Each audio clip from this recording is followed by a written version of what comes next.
Hey guys, Ms. Peterson here, and welcome to AP Chemistry Lecture 8-3, all about buffers. We're going to be looking at the Henderson-Hasselbalch Equation and talking about how we make a buffer, what happens when a buffer is invaded, what a buffer even is, and all of that. This corresponds to section 17.2 in your Brown-Lemay textbook and covers quite a bit of AP Chemistry topics, and we'll be doing a lot of practice with buffers. Buffers are notoriously difficult in AP Chemistry, but let's see if we can make them easy. So, first, we need to understand what a buffer is. All a buffer is a solution of a weak acid or base and its conjugate. Normally, that conjugate is going to come from a salt, so that we can increase that concentration of the conjugate without doing the weak acid or base. Now, because in that solution, there is both the acid and the base form of it, it can neutralize and react with any acids or bases that are added to it. Thus, a buffer solution resists changes in its pH. Okay? A really good buffer that has a high buffer capacity is going to be able to resist a lot of change in pH. So when you add a lot of acid or a lot of base, it won't change its pH very much. Where something that isn't a very good buffer, if you add something, it's going to drastically change its pH. Now, buffers are super important, specifically in systems like the ocean, okay, or our bodies. We want our stomach to be able to work at its optimum pH. So it's a buffer solution that can neutralize the foods that we eat, okay? One way you can kind of look at it is if you have a solution that has some acid and some of that conjugate base in it, if we add OH, the OH is going to be like, cool, that HA is there. I'll react with that and form H2O and A minus. If that H plus invades, it sees those A minuses and is like, hey, I can react with that and form more HA. And using Le Chatelier's principle and the shifting equilibriums, it ends up so that there's not that big a change in the overall concentration of hydrogen ions. So there's not as much change in pH. Now, for these pH systems, in order to find its pH, we need to use its Ka value of that weak acid, along with the concentrations of the acid and its conjugate. Now, on your equation sheet, there is an equation called the Henderson-Hasselbalch Equation, which is pH equals pKa plus the log of the base, the conjugate base A minus over the acid, okay? And again, A minus is the conjugate base,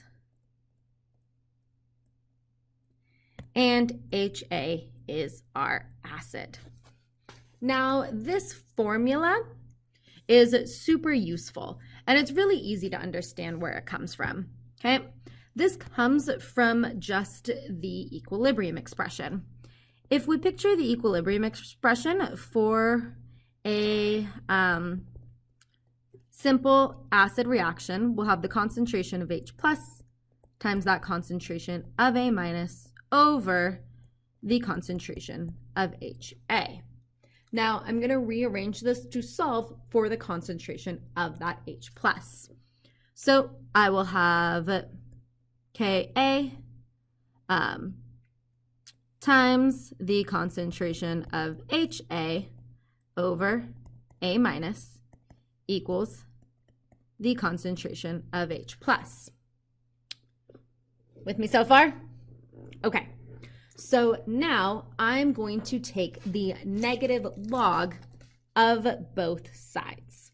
Okay, so then I will have the negative log of Ka times HA over A minus equals the negative log of H plus. Now, we know that the negative log of H plus that's the definition and equation for pH, and then we'll need some rules of logs to kind of figure out what happens here. Now, when we have things in a log, there's something called the product property. So if they're multiplying, it's like they're adding. So we have a negative log of the Ka value. That is the pKa plus the negative log of Ha over A minus. Now that, you guys might remember, if we have division, that's like subtraction. So to get it to that positive form, it becomes the positive log of the flip of it, A minus over HA. And that's the Henderson-Hasselbalch equation. It's a shortcut kind of for finding pH of a buffer solution. Now, it's currently written in the acid form, but you can kind of picture that we could do a similar sort of derivation for the pOH and the Kb value. When we do that, we get this other form, which is pOH equals pKb plus the log of the, it'll be the protonated base, so HB over just the base. So this is our base, and then this is the conjugate acid.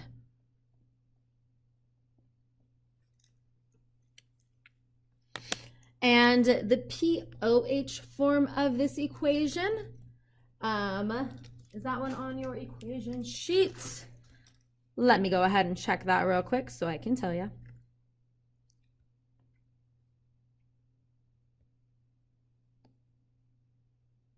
No. Okay. Only for the Henderson-Hasselbalch equation, only the acid form of it is on your equation sheet. So I would actually recommend memorizing the base form of it, though you can kind of get used to it. It's pretty similar to the other one. Okay, so now it might be helpful actually to see this in practice so we can see how it works. Okay. This problem says, what is the pH of a 1 liter solution containing 2 moles of ammonia and 3 moles of ammonium chloride? And then we're given the Kb for ammonia. Now, if we were doing this problem before we learned this Henderson-Hasselbalch equation, we would write out the solution. We have NH3 reacting with H2O to produce that NH4 plus and that OH minus. Okay, and then it gives us our concentrations, okay, which are 2 moles of ammonia in 1 liter, so just 2 moles.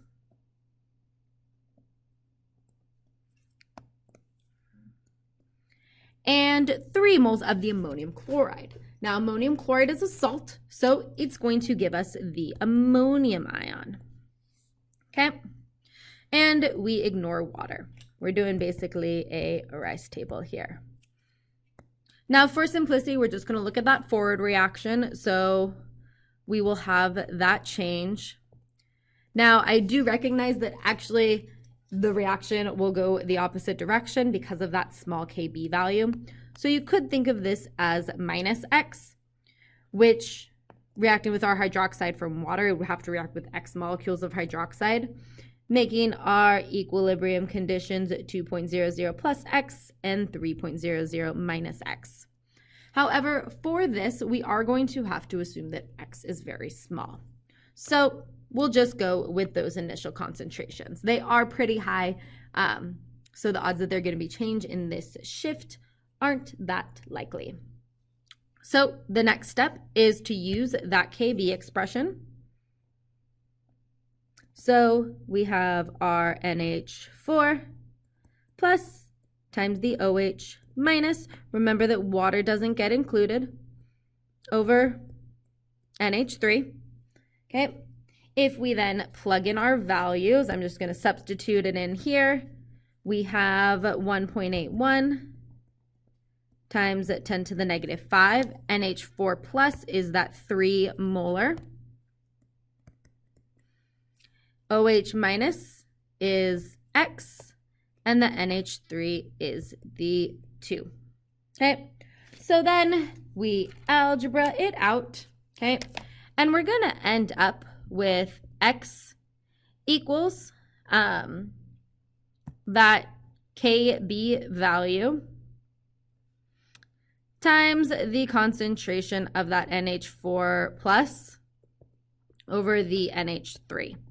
Now, this is actually a pretty helpful equation. You can see it represented in its acid form here when we were doing that derivation.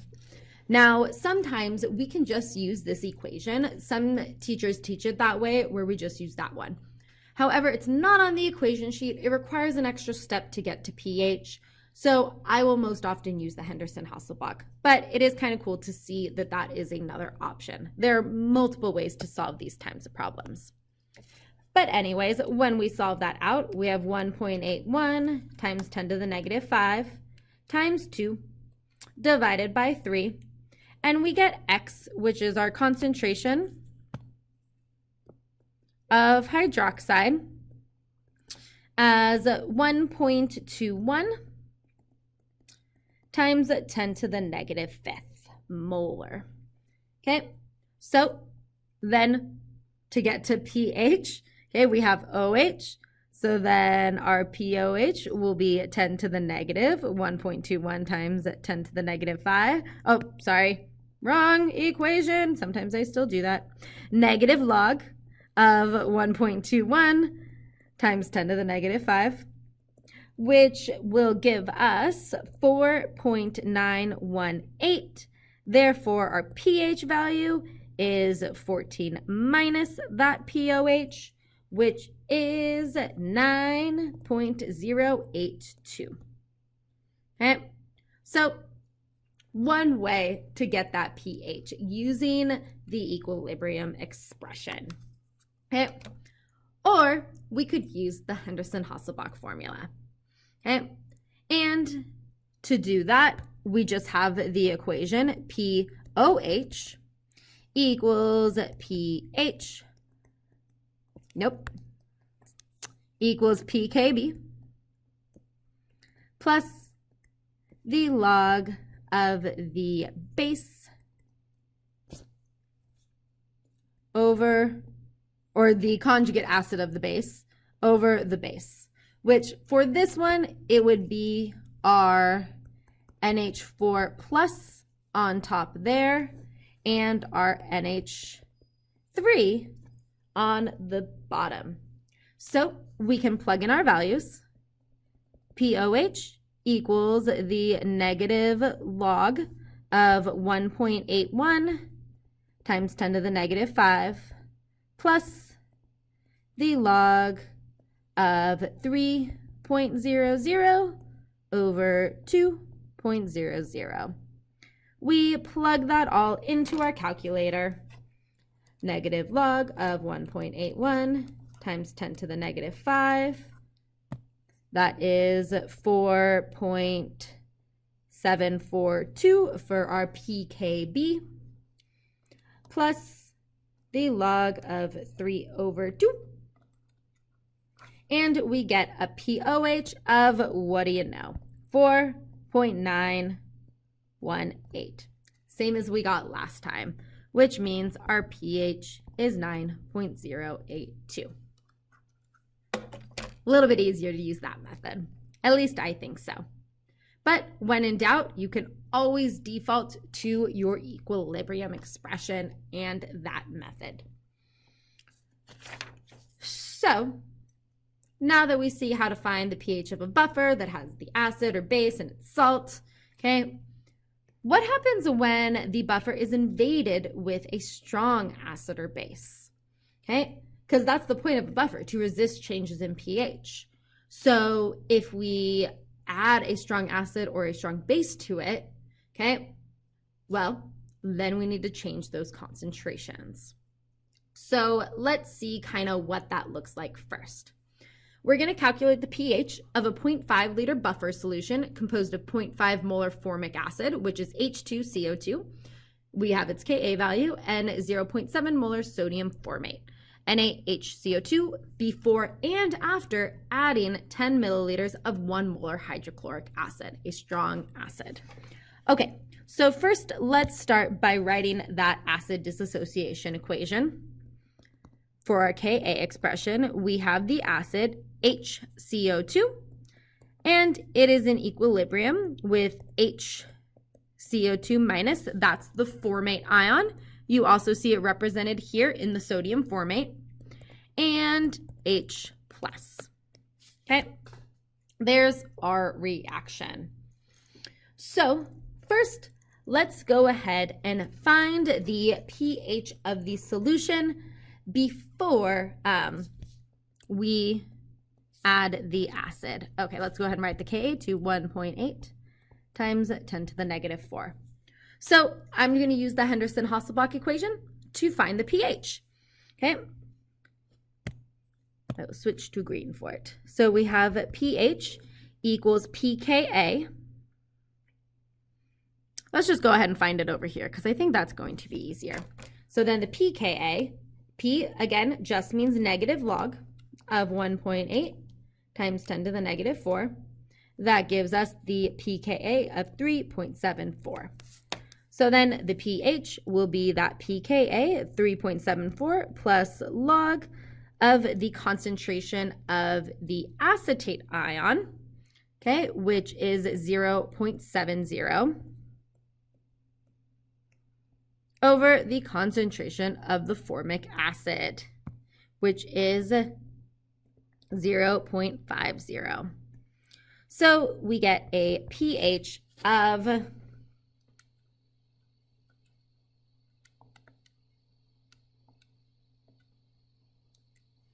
And I do want to emphasize I'm taking the log of that whole thing.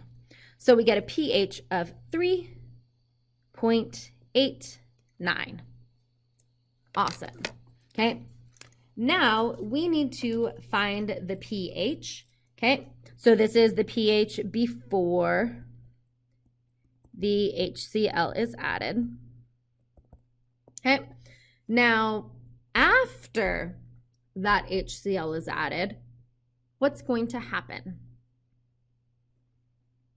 Well, okay, this 10 milliliters of 1 molar HCl is going to increase the concentration of H+. It is going to react with this acetate ion and increase the concentration of the formic acid. Okay, now we need to know how much those concentrations are going to change. So let's go ahead and find out.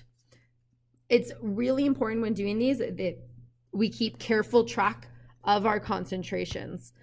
We want to stick with, if we're using molarity, we want to be talking about molarity. If we're using moles, we want to talk about moles. Also, because this is a ratio, you can do it just in moles, and that'll be totally fine. Okay, the liters kind of cancels out of the equation. They're happening in the same solution. So let's just go ahead and find this out. First, let's find the concentration of, okay, so then we're doing the after. So our concentration of H+ added will be, let's see, we have 10 milliliters, so that's 0.010 liters of a 1 mole per liter solution, okay, over our total volume, which is now 0.510 liters, okay, because we added 10 milliliters to that. So 0.010 times 1 divided by 0.510, we have an H+ concentration of 0.0196.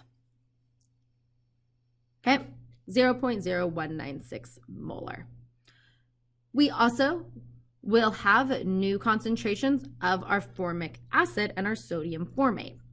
So for our sodium formate, our HCO2 minus, okay, couple different ways we can look at this. Okay, we originally had 0.70 molar over 0.5 liters. So it was a 0.5 liter solution. So I'm doing 0.5 times 0.7. So I had 0.35 moles. And then the 0.1 mole of this is going to react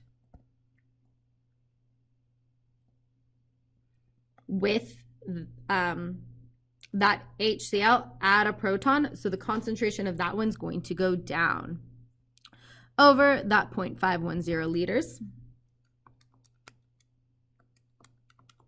Bringing our new concentration to 0.0667. Okay, for our A minus. Now for our H2 CO2, that one is going to have its concentration increased. So we originally had 0.5 molar and 0.5 liters. So 0.5 times 0.5, that gives us 0.25 moles. Now that H plus is going to react with that and increase the concentrations here. So that'll be plus that 0.01 moles. And the new volume. And we get a new concentration of 0.5098. Okay. So then we can plug it back in to Henderson-Hasselbalch. We have pH equals pKa, which has not changed. 3.74 plus the log of the new volume here divided, or concentration divided by the new concentration here, which will give us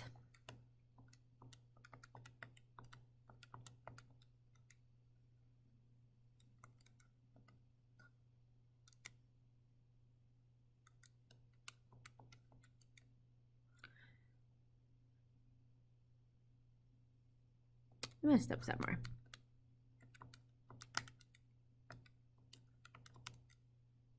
Oh, there was an extra zero there. 0.6667. I was like, something's off. There we go. So 3.74 plus the log of 0.6667 over 0.5098, which gives us a new pH of 3.86. So you can see that with that 10 milliliters of strong acid added, it barely changed the pH. Okay, cool. Okay, cool. Now, let's try one with the Kb value. We have a buffered solution that contains 0.25 molar NH3 and 0.40 molar NH4 Cl. Calculate the pH before and after 0.10 moles of HCl is added to the 1 liter solution. Okay, so this one should be a little bit easier because we don't have to do all of those conversions with the different volumes. We're just adding moles of it, and it's a gas, so it's not really going to have a change in the volume of the solution. This is actually a gas phase reaction. Gases can be solution of the Haber process, which we have talked about many times before. So let's go ahead and write our reaction. We have our NH3, which will react with water to form that NH4 plus, and the OH minus. The Kb value of it is 1.8 times 10 to the negative 5, which means the pKb, let's just go ahead and find that now. The negative log of 1.8 times 10 to the minus 5 gives us 4.74. Okay, so first let's go ahead and calculate the pH from before. before the HCl is added.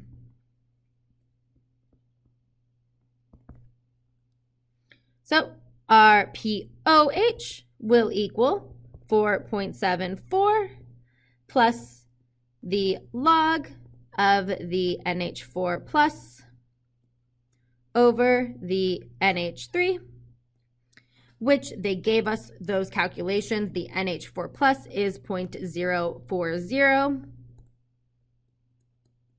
and the NH3 is 0.250, giving us a POH of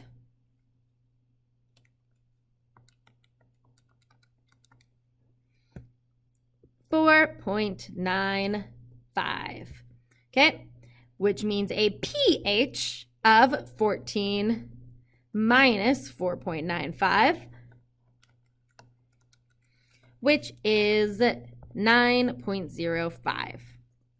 Now let's do it after 0.10 moles of HCl is added.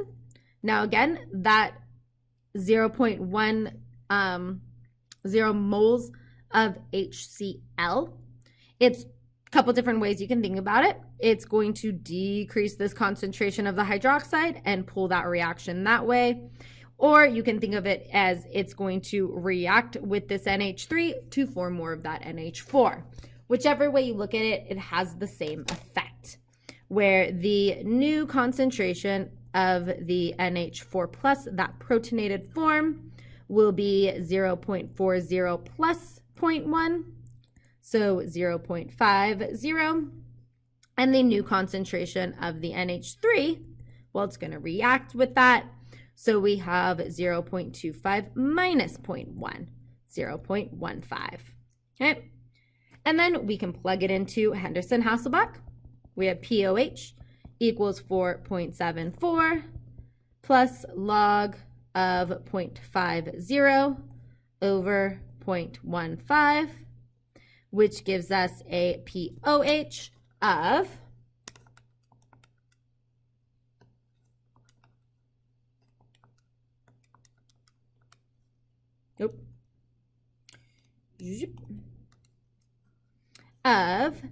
5.26, and therefore a pH of 8.73. So again, even though 0.1 mole were added, which is quite a bit, when we only had 0.25 and 0.4, there's still a pretty small change in pH. Okay, cool. Okay, cool. Now, the last type of buffer problem that we need to be able to do is how do we make a buffer solution? Now, the most effective buffer solution has equal amounts of the base and the acid form. Because if it has equal amounts, it can neutralize acids, it can neutralize bases, and the higher that concentration, the better, the more it can neutralize. So, thinking about those equal concentrations, let's look at the pH of a buffer solution with 2 moles of that acetic acid and 2 moles of acetate. And we have the Ka value. So, using our Henderson-Hasselbalch, we'll have pKa plus the log of the acid form of, or the acetate form of it, which would be C2H3O2 minus O2 minus over the acetic acid. Okay. Now, plugging in our values, we have pH equals the negative, or the pKa. I'm just going to do it over here. So pKa, I just think it's easier that way.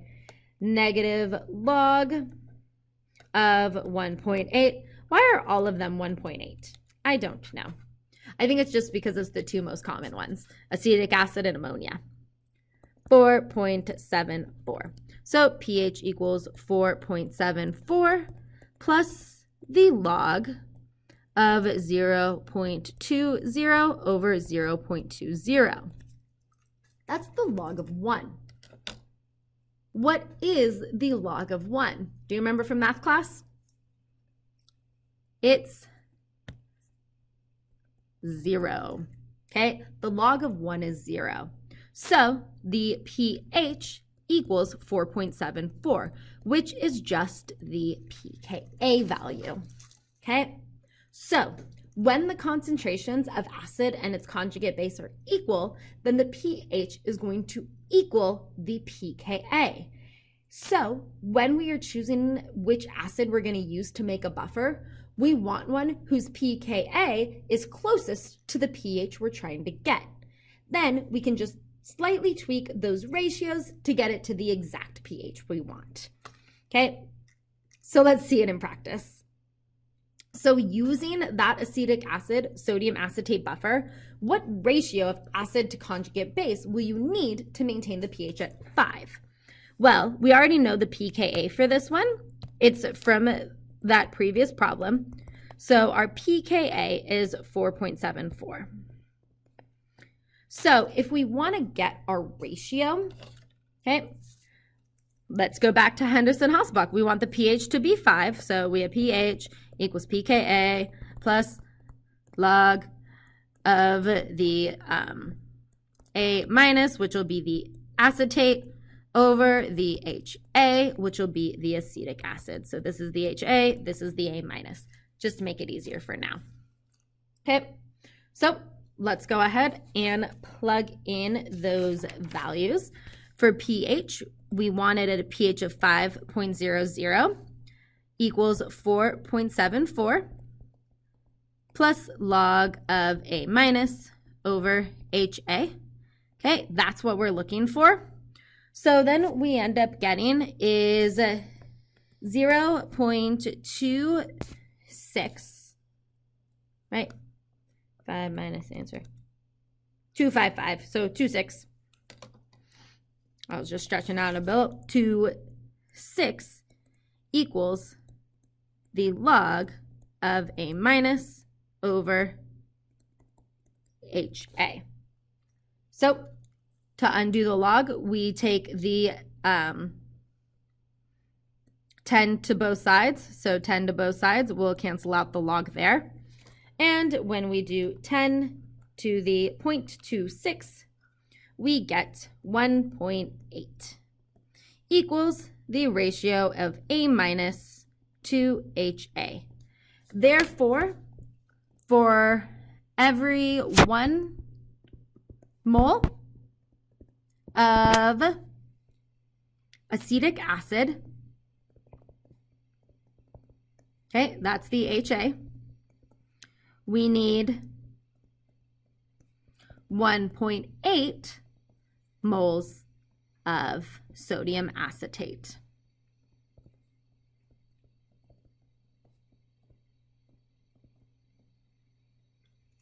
Okay, and because it's that ratio, it doesn't matter what the volume is, it doesn't even matter what the relative concentrations are.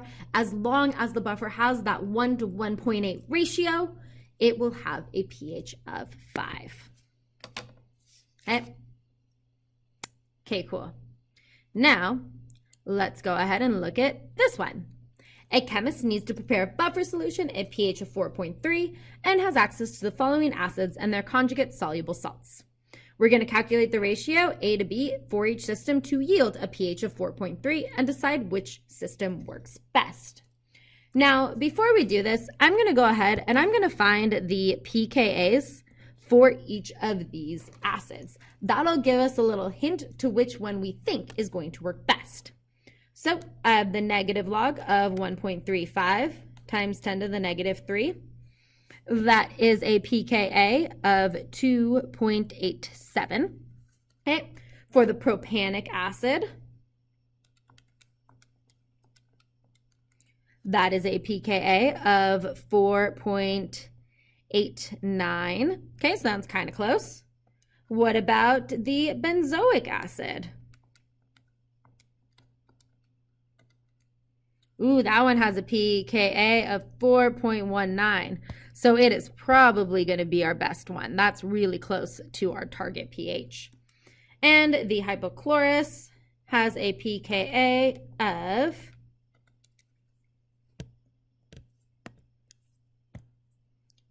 7.46. Okay, so any of these could make that ratio. And to make it a little bit easier on us, let's go ahead and find the formula for these ratios. Let's just go ahead and derive that, and then we don't have to start from Henderson-Hasselbalch every time. So that is actually, though, what we did in this problem. Okay, we had pH equals pKa plus the log of the base, or the A minus. Okay, base is A minus over HA. So first way we can kind of do this is we could undo the negative log of both sides. So then we would just have the H plus equals the Ka minus times HA over A minus. Okay.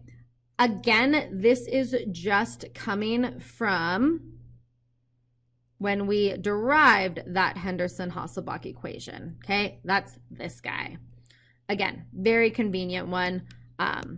You could also just see it from that Ka expression. So then to get this ratio, it's just going to be H plus over Ka. Okay, will give us the ratio of acid to the conjugate salt, that AB ratio.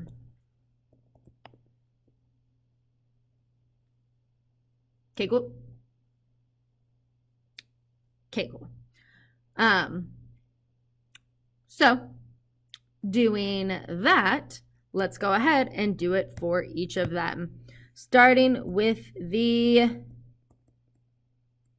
chloroacetic acid. Okay. Hey, what is that concentration of H plus? Well, we know the pH for all of them. So if we want a pH equal to 4.30, we're going to need an H plus equal to 10 to the negative 4.30.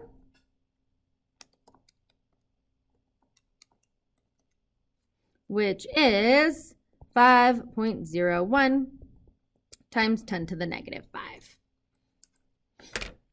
Okay, so for that chloroacetic acid, the ratio would be 5.01 times 10 to the negative 5 divided by that Ka, 1.35 times 10 to the negative 3, okay, which gives us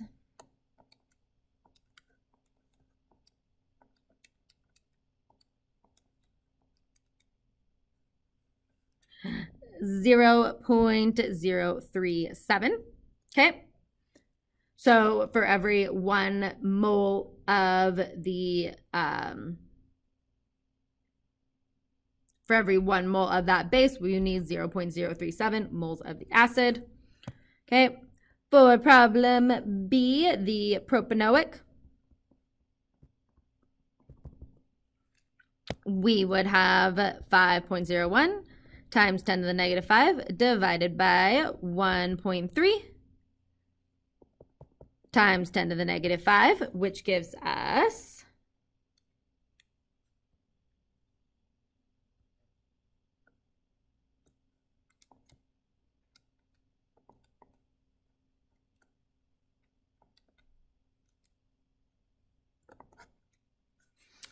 3.85.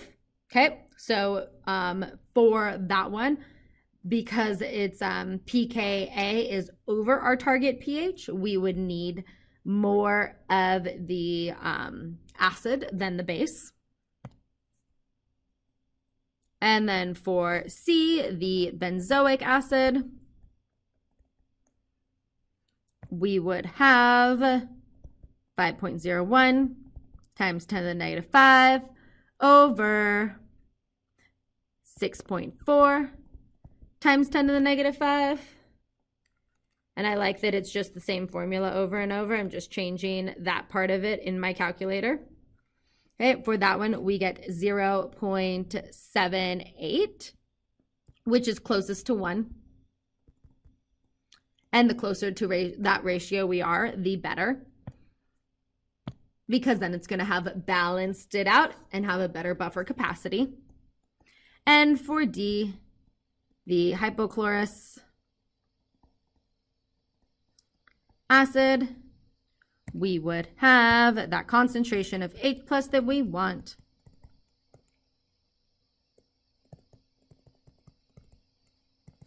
And that will give us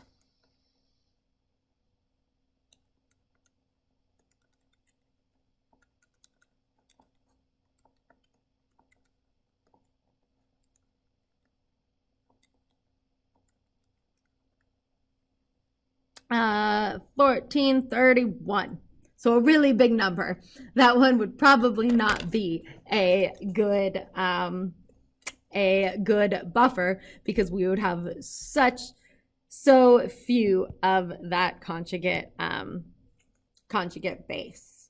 Okay, so benzoic acid would be our best bet. Okay, and again, we knew that just from checking those pKa values. Okay, cool. Okay, cool.